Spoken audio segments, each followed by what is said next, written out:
오늘 우리가 찬양한 바와 같이 낙심될 때 주의 은혜가 족할 줄 믿습니다.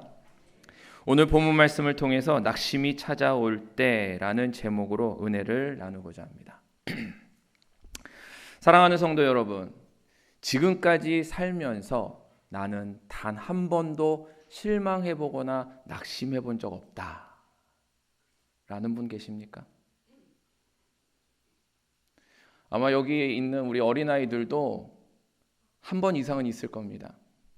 부모에게 낙심하고 실망하고.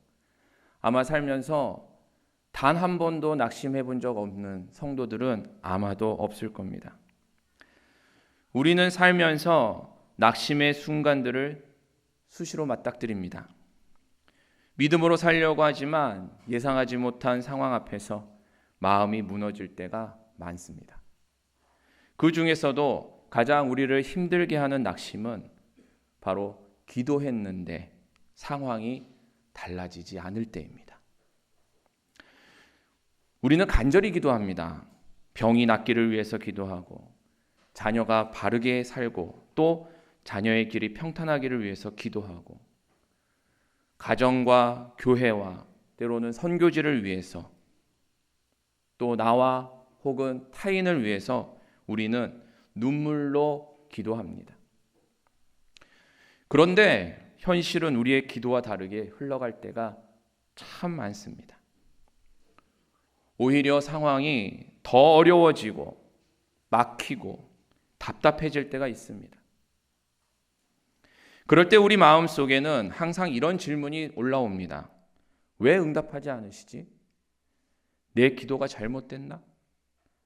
뭔가 부족한가? 정말 듣고 계시기는 한가? 이런저런 의심의 생각들이 마구잡이로 싹이 틉니다. 오늘 본문 13절에서 바울은 우리와 같은 질문을 던지고 있는 에베소 교회 성도들에게 이렇게 이야기합니다. 그러므로 너희에게 구하노니 너희를 위한 나의 여러 환난에 대하여 낙심하지 말라. 이는 너희의 영광이니라. 이 말은 단순한 위로의 말이 아닙니다. 여기서 보는 바와 같이 그러므로 내가 앞에서 말한 모든 것들을 너희가 다 들었을지언데 이 결론은 결국 너희는 낙심하지 말라는 거야. 바로 에베소 교회 성도들은 바울을 위해 간절히 기도했다라는 것을 전제로 하고 있음을 우리는 알 수 있습니다. 아마도 에베소 교회 성도들은 이렇게 기도했을 겁니다.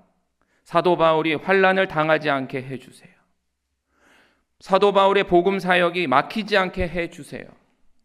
사도 바울이 그 사명 잘 감당할 수 있도록 건강하고 안전하게 지켜주시고, 돕는 자들을 만나게 해주시고, 그들을 통하여서 모든 사역이 순조롭게 되기를 도와주세요.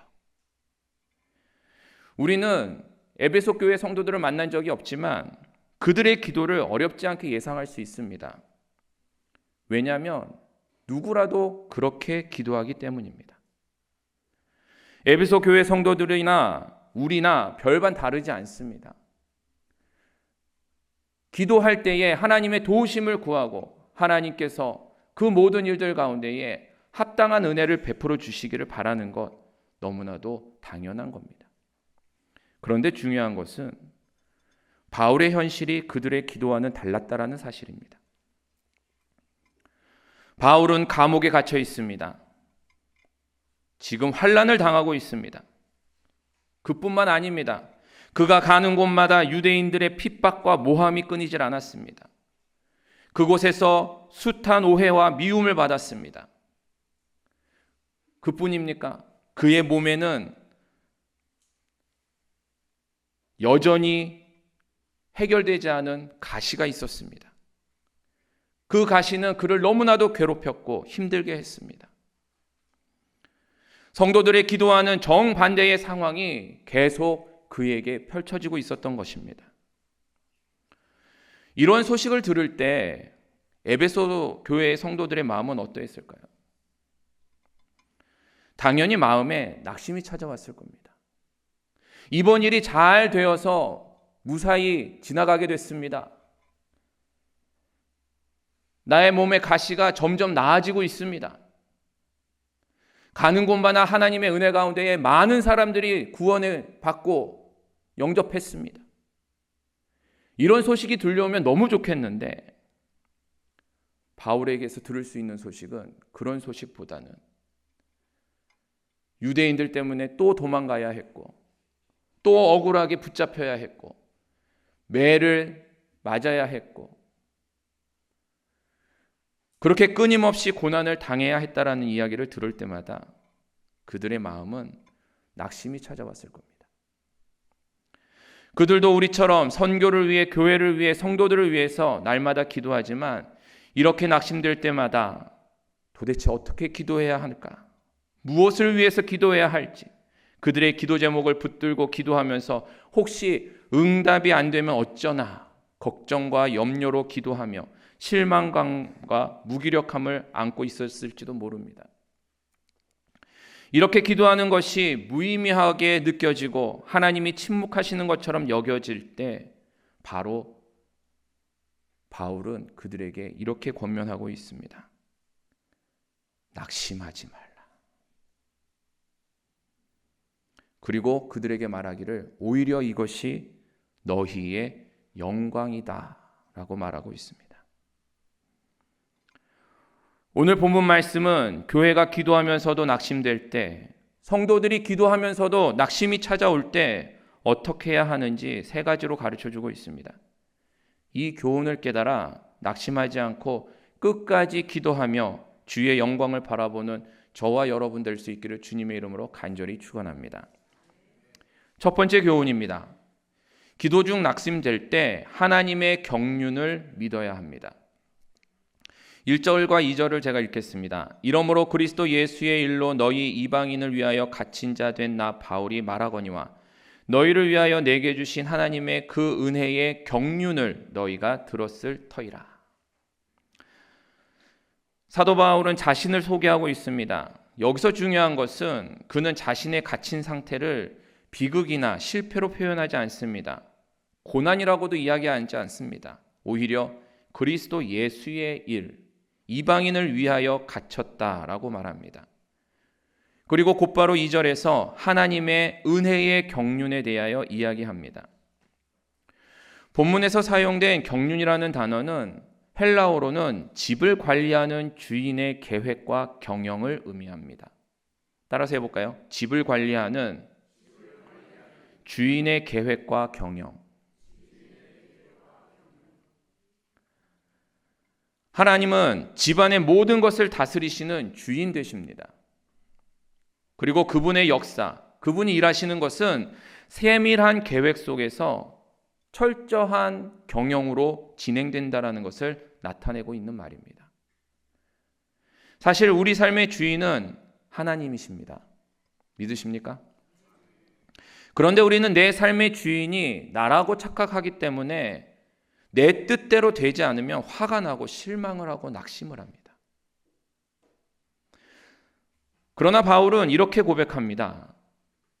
내가 감옥에 있는 것, 내가 환난을 당하는 것, 내가 바라고 내가 원하는 대로 되지 않는 것, 이 모든 것은 하나님의 경륜, 즉 집 주인이신 하나님의 거대한 계획과 경영 안에 있는 일부분이다라고 이야기하는 것입니다.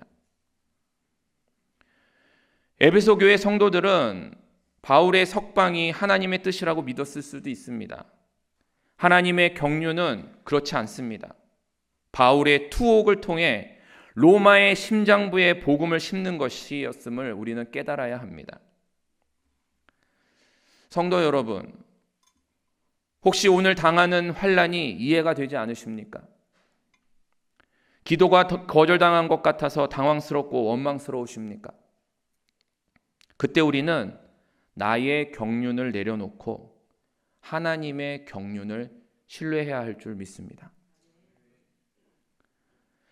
우리 삶의 주인은 내가 아니라 하나님이십니다. 내가 경영하고 내가 원하는 대로 해야 되는 것이 아니라 하나님이 뜻하신 바대로 하나님께서 경영하고 계시는 것입니다. 모든 것을 경영하시는 이도 하나님이시라는 것을 온전히 믿기 바랍니다. 지금 눈앞의 사건만 보면 비극일 수 있습니다. 하지만 하나님의 경륜 속에서 보면 그 사건은 반드시 있어야 할 필연적인 과정인 줄 믿습니다. 기도의 응답이 거절되거나 지연되는 것이 아니라 더 큰 하나님의 경영이 이루어지고 있음을 믿는 저와 여러분들 될 수 있기를 간절히 축원합니다. 특히 바울은 이 경륜에 대해서 내게 알게 하신 비밀이다라고 말하면서 그 비밀에 대해서 6절에서 이렇게 이야기하고 있습니다. 이는 이방인들이 복음으로 말미암아 그리스도 예수 안에서 함께 상속자가 되고 함께 지체가 되고 함께 약속에 참여하는 자가 되었다. 그렇습니다. 바울은 복음의 비밀을 드러내는 일을 위하여 지금 쓰임받고 있었던 것입니다. 그냥 사람의 기준으로 봤을 때는 실패하고 패배한 사람처럼 보이지만 하나님 입장에서, 하나님 경영에서 봤을 때는 그는 지금 복음의 비밀을 드러내고 있는 것이었습니다. 이것이 바로 우리 사람들이 알 수 없는 하나님의 경륜인 줄 믿습니다. 하나님은 바울의 고난을 통해서 복음의 비밀을 드러내시며 당신의 뜻을 이루어 가십니다. 만약에 하나님의 뜻대로, 경영대로 바울이 갇히지 않았다라고 한다면 우리는 결코 그 복음의 비밀을 알 수도 없고 그 복음에 참여할 수도 없었을 것입니다. 그러므로 기도 중에 낙심이 찾아올 때 우리는 먼저 하나님의 경륜을 기억해야 합니다. 내 기도가 응답되지 않는 것처럼 보이는 그 순간에도 하나님께서는 더 크고 더 깊은 계획 속에서 일하고 계심을 믿어야 합니다. 응답이 없는 것이 아니라 내가 아직 보지 못할 뿐이고 하나님의 경륜에는 실패가 없습니다. 그 경륜을 통해 복음의 비밀을 드러내시며 우리 모두가 알게 될 것입니다. 그때까지 우리는 낙심되어도 끝까지 기도하는 주의 백성들 될 수 있기를 간절히 축원합니다. 두 번째 교훈입니다. 기도 중 낙심될 때 사명을 붙잡아야 합니다. 따라서 해볼까요? 사명을 붙잡아야 합니다. 7절에서 9절을 읽어보겠습니다.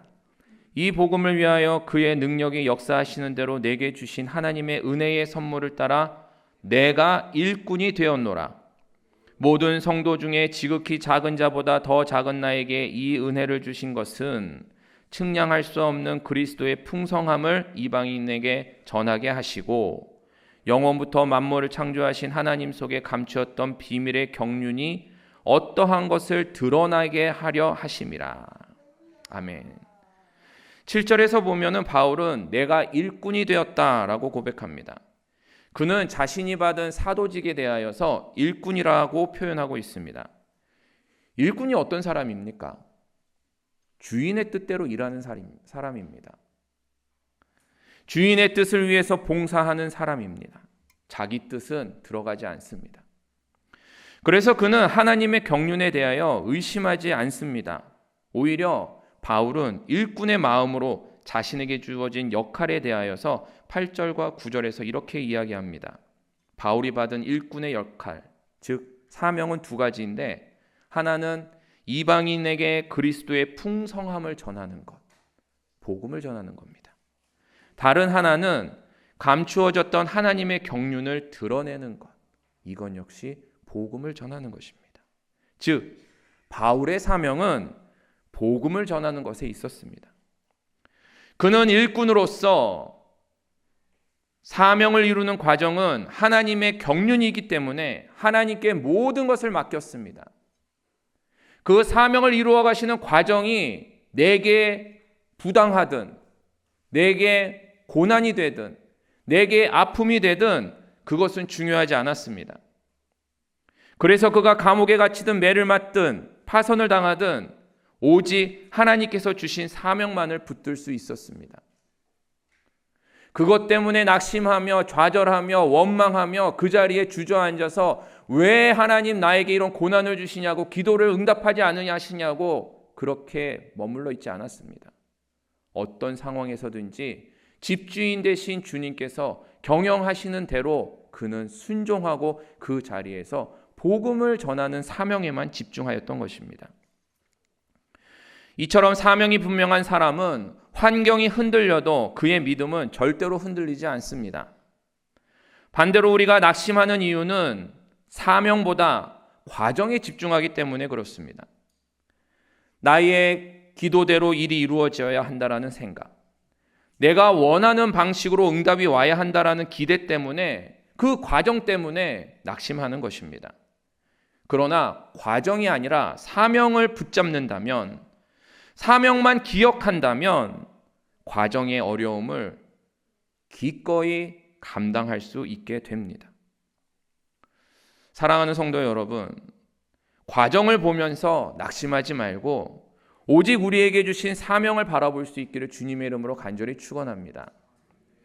하나님께서는 저와 여러분들을 통해서 구원의 일을 행하시기 위한 사명을 주셨습니다.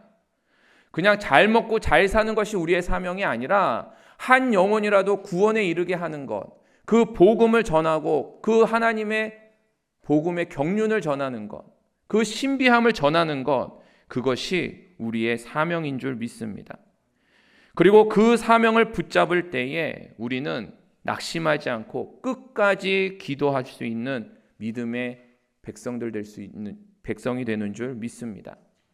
간절히 바라건대 사명 붙잡아 끝까지 낙심하지 말고 기도하는 저와 여러분들 될 수 있기를 간절히 축원합니다. 세 번째 교훈입니다. 기도 중에 낙심될 때는 교회가 하나님의 구원을 드러내는 통로임을 믿어야 합니다. 10절입니다. 이는 이제 교회로 말미암아 하늘에 있는 통치자들과 권세자들에게 하나님의 각종 지혜를 알게 하려 하심이니. 아멘. 10절은 매우 놀라운 진리를 가르쳐주고 있습니다. 하나님께서 교회를 통해서 하늘의 권세자들에게까지 자신의 지혜를 알리신다라고 합니다. 이 말은 교회가 단순히 사교 모임을 위한 존재가 아니다라는 것을 보여주십니다. 교회에 분명한 사명이 있습니다. 바로 하나님의 각종 지혜를 드러내는 것이 교회의 사명이고 역할입니다.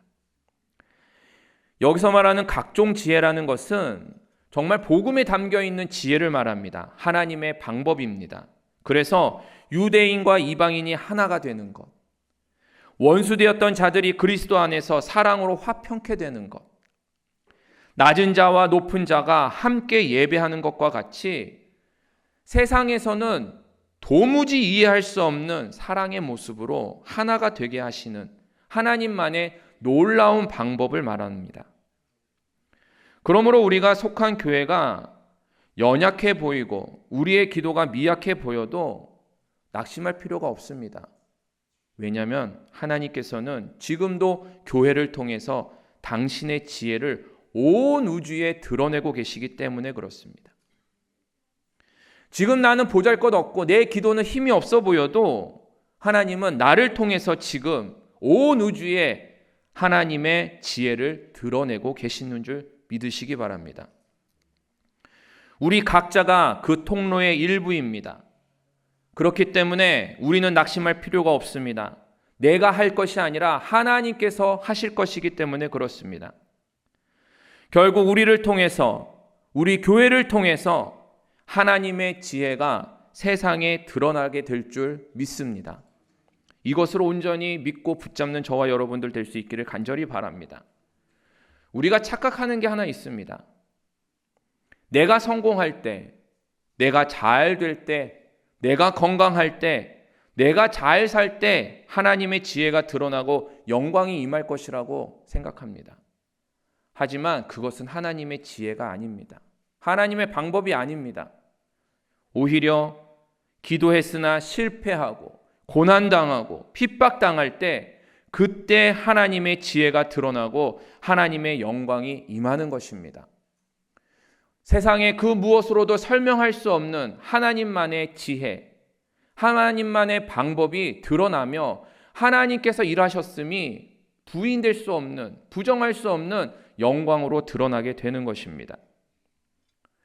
그래서 성도들은 이것을 기억해야 합니다. 잊지 말아야 합니다. 세상은 환난을 당하는 교회와 성도들을 지켜보고 있다는 겁니다. 우리가 낙심하지 않고 끝까지 기도할 때에 그들은 우리 안에서 하나님의 지혜와 영광을 보게 될 줄 믿습니다. 도무지 세상의 눈으로는 방법이 없고 해결이 안 될 것만 같은 성도들의 모습 가운데에 그것을 해결하시고 그 안에서 능력을 행하시는 하나님을 드러내시는 겁니다. 그로 말미암아 하나님께서 살아계심을 모든 사람들이 알게 하시고 그것으로 영광 받으시는 것입니다. 그렇게 하나님의 구원의 지혜를 드러내는 것이 교회와 우리에게 주어진 역할, 사명임을 깨닫고 어떤 상황에서도 낙심하지 않고 끝까지 기도하며 그 지혜를 드러내는 저와 여러분 될 수 있기를 간절히 축원합니다. 말씀을 맺습니다. 예수님께서는요, 낙심하지 말고 끝까지 기도해야 한다라고 말씀하셨습니다. 그러시면서 마지막에 뭐라고 얘기하셨냐면 마지막 때에 믿음을 보겠느냐라고도 하셨습니다. 하나님 앞에 낙심하지 말고 끝까지 기도하면 되는데 그것을 믿지 못해서 끝까지 기도하지 못하고 낙심하는 성도들이 많을 것이다 라고 이야기하십니다. 나의 삶을 돌아볼 수 있기 바랍니다. 우리 주변을 돌아볼 수 있기를 간절히 바랍니다. 정말 내게 낙심 없이 기도만 붙잡고 있는지, 정말 기도하면 하나님께서 끝내 일하실 것이라는 확신을 가지고 기도의 자리를 지키고 있는지, 나는 지금 어디에 있는지 돌아보는 저와 여러분 될 수 있기를 간절히 바랍니다. 낙심은 성도들의 기도를 멈추게 합니다. 우리가 낙심을 끊어내지 못하면 결국 낙심이 우리의 기도를 끊습니다. 낙심하지 말고 끝까지 기도하는 것이 주님이 찾으시는 믿음인 줄 믿으시기 바랍니다. 마지막 때에는 그 믿음을 찾아보기 어렵다라고 하십니다. 낙심되면 기도하지 않고 세상 방법 따라가고 내게 주신 사명도 잊어버리고 그렇게 세상 사람들과 구별되지 않게 살아가는 것입니다. 이러할 때에 예수님께서는 믿음을 보기를 원하고 계십니다. 믿음으로 낙심하지 말고 끝까지 기도하는 자들을 찾고 계십니다. 지금도 하나님의 경륜이 진행되고 있음을 믿으시기 바랍니다. 믿음의 눈으로 과정이 아니라 사명을 바라보며 환난 중에도 교회를 통해 하나님의 지혜가 드러난다라는 확신을 가지는 저와 여러분 될 수 있기를 간절히 원합니다. 그러므로 어떤 상황에서도 낙심하지 마십시오. 고난과 환난을 두려워하지 마십시오. 하나님의 경륜은 절대로 실패하지 않으며 그 경륜 안에서 우리의 기도도 우리의 환난과 고난도 모두 쓰임 받는 줄 믿습니다. 그래서 우리 주님은 합력하여 선을 이루시는 분이십니다. 결국 하나님께서는 교회와 우리의 삶을 통해 당신의 지혜를 드러내며 영광 받으실 줄 믿습니다. 이것이 바로 우리 성도들에게 영광인 줄 믿습니다. 그 영광이 우리 가운데에 충만하기를 간절히 축원합니다.